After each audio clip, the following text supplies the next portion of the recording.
G'day, Ziggy here, author of Money Does Grow on Trees, and welcome to this podcast, Plan to Prosper. This is the second episode of my discussion with AMP Chief Economist Shane Oliver. If you missed episode 1, go back and listen to it and watch it. We had a great chat about property, housing affordability crisis, governments, politics, demystified a bit of economics. We had so much fun. And in this next one, we're going to demystify some other things around economics, make it palatable and easy for you to understand. And I finish off, we actually ended up talking about Greece as well, but I finish off having a rapid fire questions with Shane, and we had some fun. So enjoy it. Do all the things you need to do. Share, click, subscribe, and enjoy this episode. So how do you demystify? I mean, in terms of you maybe have a 30-second grab on TV or when you're being interviewed, right? So how do you demystify it from that heading to then the viewer that is listening to you? Well, there's a problem there because they'll want to know, why did the market fall, and that puts it in context. But it can be used as negative. The market fell because, more recently, there's worries about Donald Trump's tariffs and so on. Then you sort of ask, well, how long do you think this could go on for? Do you think we're at the bottom? Well, to be honest with you, I don't know yet. But the bit about if it's a face-to-face interview live, then you can add the bit in about, well, just bear in mind these things have happened before. Each one is different. GFC, pandemic, 2022, the inflation scare. Here now we are with Donald Trump. They're all different, but they all follow a similar pattern. Market comes down. Finds are low, usually when everyone's most negative, and then picks up again and has good gains. So you try and get that in. The key for investors is to have a long-term strategy and stick to it. Trying to time markets is going to be really, really hard. I was telling clients last year that markets have, we've had 2 years of solid growth and, way above average growth. So expect in the next year or two a drop. Expect negative. We don't know what the reason is, but eventually there will be a reason. The market needs a reason. I thought coming into this year it would be a lot more constrained, and at some point along the way you've got a 15% plus correction, which you could argue we've had in the US. I mean, it was only 14% in Australia. In the US it was 19%. So maybe we've had that, and then it could still be a bit rough. But you have to accept that after there is a bit of mean reversion there. Mean reversion is this term, well, after you've had a good run, you might have a bit of a rougher run. Yeah. It's like the way to look at the weather. After we've had a run of sunshine, inevitably the weather will turn bad and you get some rain sort of thing. And it's the same with the share market. When you get a run of good returns, it takes valuations above what you might call fair value. Markets have risen faster than profits would justify. And then you go through this tougher period. And when the tougher period comes, it can often feel like down the elevator shaft. Yeah. And then you climb up the stairs again. Let's get to some sort of government and politics stuff, right? Most governments around the world are have a high level of debt. Is that going to be a problem long term? Well, that one's been around for as long as debt's been around. Okay. And I was just thinking about that one because we think about the US with Moody's, the ratings agency, downgrading their credit rating, which then gets everyone nervous. Look, I think it could be a problem, but I don't think it's going to be the disaster that everyone assumes it will be. A lot of people think back to the Greek crisis in the 2010s. My compatriots, the Greek crisis. We've paid all that off. When I say I'm an Aussie, Greece but is now it's all been paid off, right? In a good situation. Yeah. And is poster child for success. It's all the Uzo. Yeah. And the dancing. I had a holiday in Greece in 2010. Lovely. Where'd you go? Well, Athens. Which islands? Did you go to an island? Rhodes. Oh, my wife's from Rhodes. Really? Love Rhodes. We went to Simi. You ask Keiju. We go regularly, don't we? Yeah. We went to about 3 or 4 islands. What's the big one? Mykonos, Santorini. Santorini. Everyone goes Santorini. There's another big one. You can rent a car and drive around. It'll take you a few days. Crete, maybe? Crete, yes. Yeah. There's a lovely. I can see you looking up the distance beach. like you want to be there again. Yeah, I wouldn't mind being there. Yeah. In fact, we went to Simi. There was this guy who wrote a book, one thing. He was a health guy, and unfortunately he was out in the heat and about a year ago died. The doctor. The doctor, yep. Yeah. So we were there. I even do his stuff. I try and stand on my 1 foot to do my teeth each night. Do you? You got to keep your balance as you get older.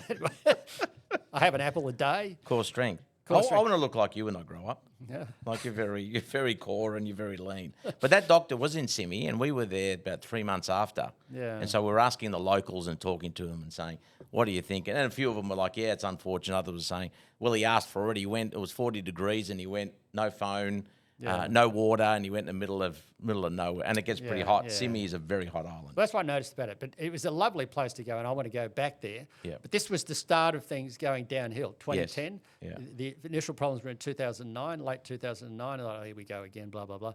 And then 2010, and then it went on and on.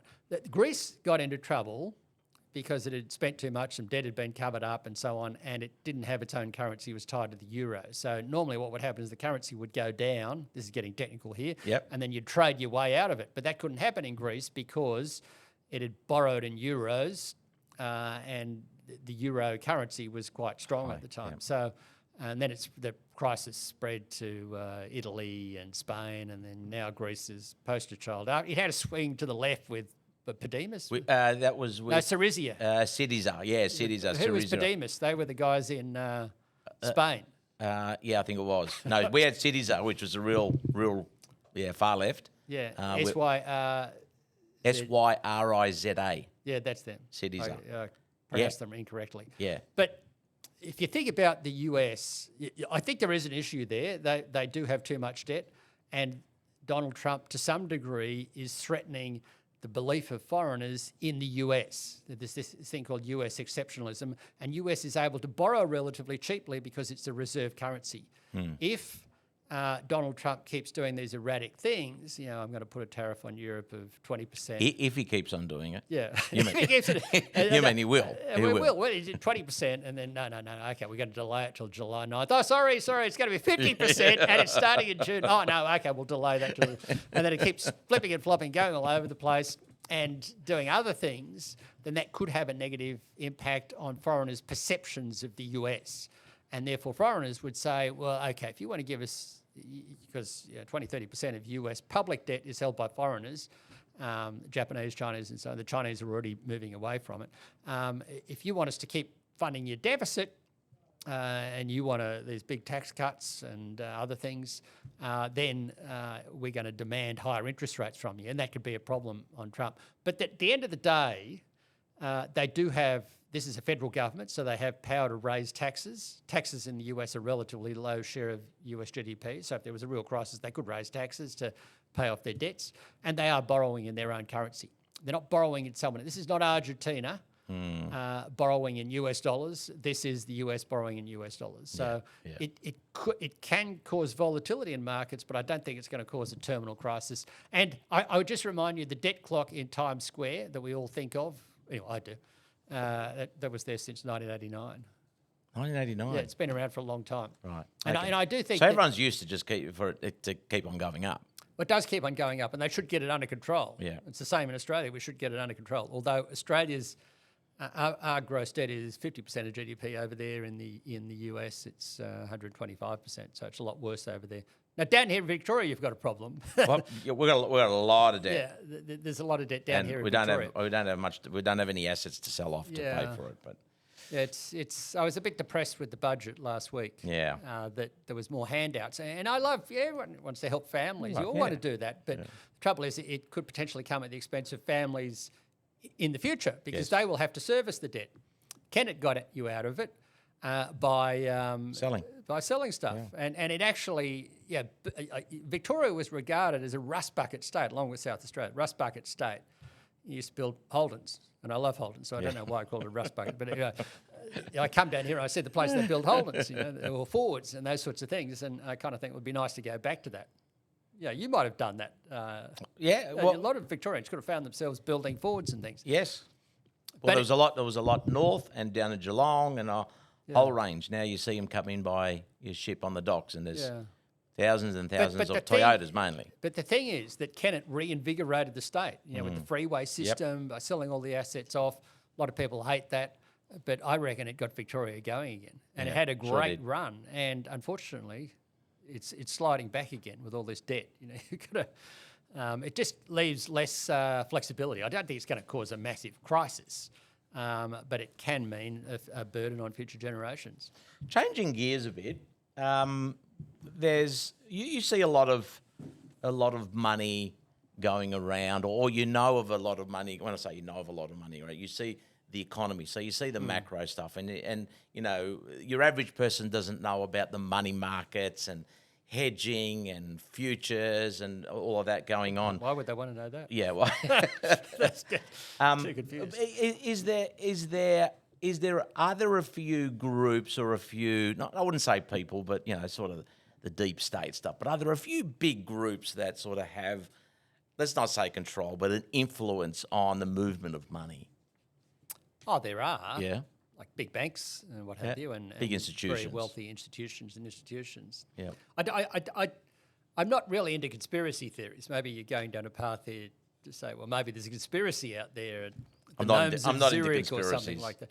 No. But it's not really like that. And I think what we've seen over the years is that, you know, wealth grows. If I think back 20, 30 years ago, the richest people were Warren Buffett and Bill Gates, or the big companies were, if you look what they were 20 or 30 years ago, a lot of those companies sort of rolled down. Some of them might still be there, but others come along. We can look at the wealth that Facebook and Apple and others have generated. Yeah, fantastic, but they face immense competition, and there will be downwards pressure in the years ahead. So I'm not inclined to sort of say that, you know, this power is such that it sort of leads to untoward outcomes. Yeah, yeah. And in the great scheme of things, most of the time, the capital goes in the right direction. Not all of the time, but most of the time it ends up going in the right direction. It doesn't cause major problems. Yep. Cool. Mythbusters. Let's bust a few myths. If you work hard, you'll automatically succeed financially. Now, we know that effort matters, right? I think it's a necessary condition, but it's not sufficient. You've got to do some other things. You've got to do the right thing. You can work very hard. It's like, you know, you're a rower and you're rowing towards a waterfall sort of thing. So you can be working very hard, but you go in the wrong direction, you'll soon go off a cliff. Or rowing against the tide. Yeah, well, and therefore you're just going nowhere. Yeah. So work hard is part of it. And you've also got to be careful about that work. Yeah, this is getting very complicated, isn't it? I'm going to go all the ins and outs here. You've got to work smart as well. Yep. Like sometimes you can be stuck in a dead-end job working really hard and not going anywhere. What about the? I think it's a myth. What about the myth that, you know, for someone to win, someone to make money, someone else is going to lose money? Nonsense. Yeah, that's nonsense. If I think about Australia, you know, our living standards have gone up dramatically. Even if I buy a car now and I look at all the gadgets and what it does and its reliability, it's improved dramatically. But does that mean that someone has lost in the process? No, they haven't. We've all benefited from that. It's all about productivity. And that, I think, is key to all of this. If we didn't have productivity growth, so human ingenuity, making things better so that we can achieve the same or better outcome with less work, there might be a situation where, you know, the only way to get ahead is taken from someone else. But that's not the case. The way to get ahead, I think, in this world is make the most of productivity. Yep. When new things come along, you make the most of that, and you benefit, and lots of other people benefit in the process. Which comes to the other myth about, you know, the pie is only so big, so you only cut up so many pieces. That's another one, because that feeds in from that one. Yeah, that's pie grows. The pie grows, and this is where we've got to get the balance right here. You've got to get the balance. I think leftist governments are great at dividing the pie up and helping those less fortunate, and you need a role for that. The right wing's better at growing the pie. You've got to get the balance right. You need a bit of both. Maybe there should be something like capitalistic socialism. Something like that. Shane's going, no, don't be... No, much. Socialism doesn't work, you know. Yeah. But capitalism, but helping someone who's disadvantaged. I recently read The Fountainhead. If you haven't read it, you should read it. No. It's a book by Ayn Rand, and it's often a book that many libertarians love to read. You know, free market people. You know, sort of Milton Friedman type philosophy. Yep. And then the only thing that I felt missing from it was community spirit. And there's a friend of mine, a neighbour, told me this. These people lack a bit of community spirit. So you've got to have the mix. You've got to have individual enterprise. You've got to now allow that enterprise to flourish, and that will give us growth over time. But you also need a sense of community spirit. Yep. To help those who are less fortunate and so on. Yep. And that's what I was referring to. That's what you're referring that's to what with your capitalist because socialism. Yeah, because in certainly when you're talking about community, we Greeks are very big on that. You talk, the people that live the longest typically are the ones that have support. There's community around them. There's lots of love. There's a reason sort of. That's what you have in Greece. Don't Greeks live longer than Australians? Well, there's that documentary on Netflix that's called the Blue Ball or the Blue. Anyway, there's about 4 or 5 areas in the world, and one of them is in one of the Greek islands, not far from Rhodes. I can't remember the Greek island, but I think I saw that. And that was there's also the Mediterranean diet. There is a Mediterranean diet, which is quite healthy for you. Yep, lots of oil. Good oil. You follow Trump. So anyway, Maha, Make America Healthy. I just put out a huge report, and that the first graph is a scatter plot showing per capita, average life expectancy and money spent on health per person. And America is way off. They spend a fortune, double what most countries spend on health per person, right? And their life expectancy is below everybody else. Yeah. And it just sort of makes me think. It'd be interesting to see where Greece is in that. I reckon it'd be pretty high, and they probably wouldn't be spending a lot on health per person. It's the same in Australia. We have a good health system. We don't spend anywhere near as much as the Americans spend on health per person, but we have life expectancy which is 3 or 4 years higher than the Americans. Yep. Good country, Australia. There was a lot of the migrants used to say. My dad growing up came out in the '62 from Greece, and he loved Australia. And he said, "This is a good country." It is a good country. It's a good country. My wife is my kids are mixed. Yeah. My wife is from Sri Lanka. Right. And her family came here. Well, actually, they went to New Zealand in the '70s because they could see the Civil War coming, and then they came to Australia in the late '70s, I think it was. And so my kids are a mix of Anglo-Australian and Sri Lankan Australian. What a great colour, because they'd have your white. Well, they'd have the colour. Yeah, well, that's a nice tan, wouldn't it? All these other people like you probably as well. You go off in the sun and you get a nice tan, whereas I go off and I get a bit of a tan, but I get sunburn. So now I spend every 3 months, I got to go to the skin specialist and get zapped. Yeah. I think my genes thought, well, there must be a better way. Yes. I better get some better genes in my gene pool. Yeah, so that it goes down the line. Yeah, that's right. All right, Mr. Shane Oliver, let's wrap this up. We've got a lightning round, Economist edition.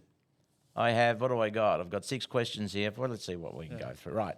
What's the one financial decision you made that you totally regret?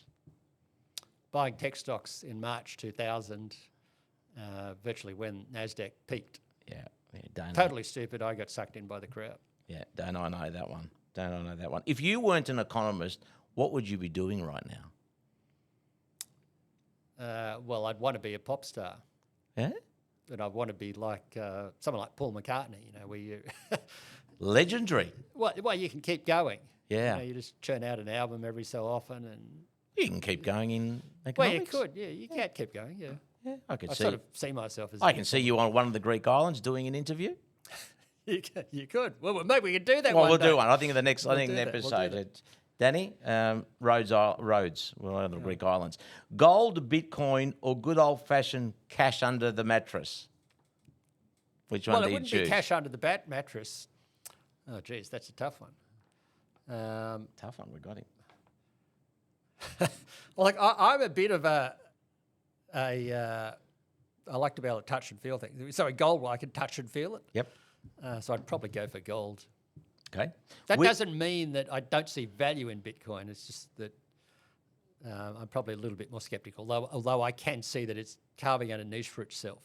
Yep. No cash at home? I have a little bit of cash. A little bit of cash. I always keep cash. Under the mattress or just up in the ceiling somewhere? I won't tell you where it is, but okay. I always keep a little... There's a problem here. It's just like I have baked beans at home. There's always a problem there's always a risk that something might go wrong. You always want to keep your car with a decent amount of petrol in it. You want to have some baked beans and you need a bit of cash. Like I've been in shopping centres and then they tell me, well, you can't buy anything because the network's gone down and they can't do transactions. Then I'm able to buy some food at Subway or somewhere because I've got some cash in my pocket. Cash. Yeah, it has happened a few You're times. really Greek deep down. You are Greek. Well, actually, I reckon the Greeks would go for the gold and the bit of cash. And the cash. Yeah. And the cash. Which economic buzzword would you ban forever? Synergy, pivot, or trickle down? Oh, geez, that's a good one. We got him on 2 questions, Danny. Synergy, because it sounds too much like a management speak sort of thing. Yeah, it does, doesn't it? Just annoying. What's the most ridiculous thing people think economists do all day? Talk? And you're on a podcast too. You've got a podcast, the what's it called again? Simplifying Investing. Simplifying I do Investing. with my colleague Diana Messina and sometimes with me, Boo. Diana 3 of us. Messina. Yeah, you've been on. Yeah, well done. Good. Finish this sentence. The economy would be way more fun if If it was the 1980s. it was the 1980s. Well, that was when the economy was all the rage. Yeah. We had Hawke and Keating out there. Perfect duo, I Yes, think. I agree. Keating, the hard numbers man, doing the tough stuff, and Hawke out there at the Going MCG. there, the MCG drinking and shaking hands. You need that mix. I'd be Hawke. Yeah, you'd be Hawke. Even though I'm a numbers man, I'd be Hawke. I'd rather be Hawke. I'd be Keating. You'd be Keating. But you need that balance. But as soon as that left, when Hawke left the scene, Yeah. it didn't work so well with Keating Yeah. on his own. Yeah, fantastic. Do you think Howard and Costello were a good I run think as they well? were, yeah. They were. That whole period was fantastic in terms of economic policy making in Australia. Yeah. 2 different parties and yet very successful. Yeah. I think what happened was that Hawke and Keating, to get the sort of reforms that happened in the 80s, you had to have you had to have Labor do it. And then obviously they got some support from the coalition, and then they continued it. Because all governments only go on for a few years. I mean, the same will happen with Albanese. They've done fantastically well in this election, but hubris will set in, something will eventually go wrong, and then we'll swing back the other way. Yep. But the key is that I think Howard and Costello were a good follow-on from Hawke and Keating. Yeah. And they all together, they set us up for a really strong period of economic growth. So that's why I liked the 80s. I mean, we also had Flashdance. We did. Flashdance. What else did we have in the 80s? What's Footloose? Hey, Drew, Nick, what else do we have in the 80s? We've got some other guys over the 80s. Oh, there's so many good things in the 80s. Guns N' Roses. Yeah. Hawthorn were winning grand finals. Simple Minds. Simple Minds. We had Michael Jackson at his peak. We had the Moonwalk. We had the Red Jacket, Thriller, Wham. Wham. It was funny at the Who'd we have? time. Fashion. The fashions come back. Yeah, you had good Fashions hairstyles. come back. The ladies, we love it. We love the 80s. Shane, I didn't appreciate it at the time. This is the funny thing when you're living through it. Yeah. Like a 20-year-old, I thought the music in the 60s and 70s was better. Now I sort of think back, that was actually quite good, what we had in the 80s. But all the kids these days, our kids, I love the 80s. Yeah? Yeah, I love the 80s. It's a great era. Great era. It'll was, go down in history. Shane, thanks very much for your time. We appreciate Thanks, you coming in. It was been great chatting. I think we've given lots of good value. We've had some laughs. We've had some insights. We've spoken about Greece. We've finished there on politics and government. So we've got to tell our governments, get your act together and help us be prosperous. You're always going to say, make us great again. That's what you're about to say, as if there was something wrong with us. Shane, we got to do that. Yeah. No, that's it. Did you know he stole that from Ronald Reagan? You're doing this now as well. well. Well, that's what he does. That's what he does. Did he steal it from Ronald Reagan? He stole it from Ronald Reagan. Okay. If you watch the film The Apprentice, Yes. it shows it was actually a tagline. It was a button thing from Ronald Reagan period. Oh, okay. Well, there you go. The problem with it is that it implies that America wasn't great in the first. It has all sorts of connotations. It's just all slogans. It's just all slogans. It's marketing spin. It's media. Well, it's worked quite well for you. It's everything. But it's been great having you. We've had lots of fun. Thanks for having me. See you next time. Thank you. Cheers. Will do.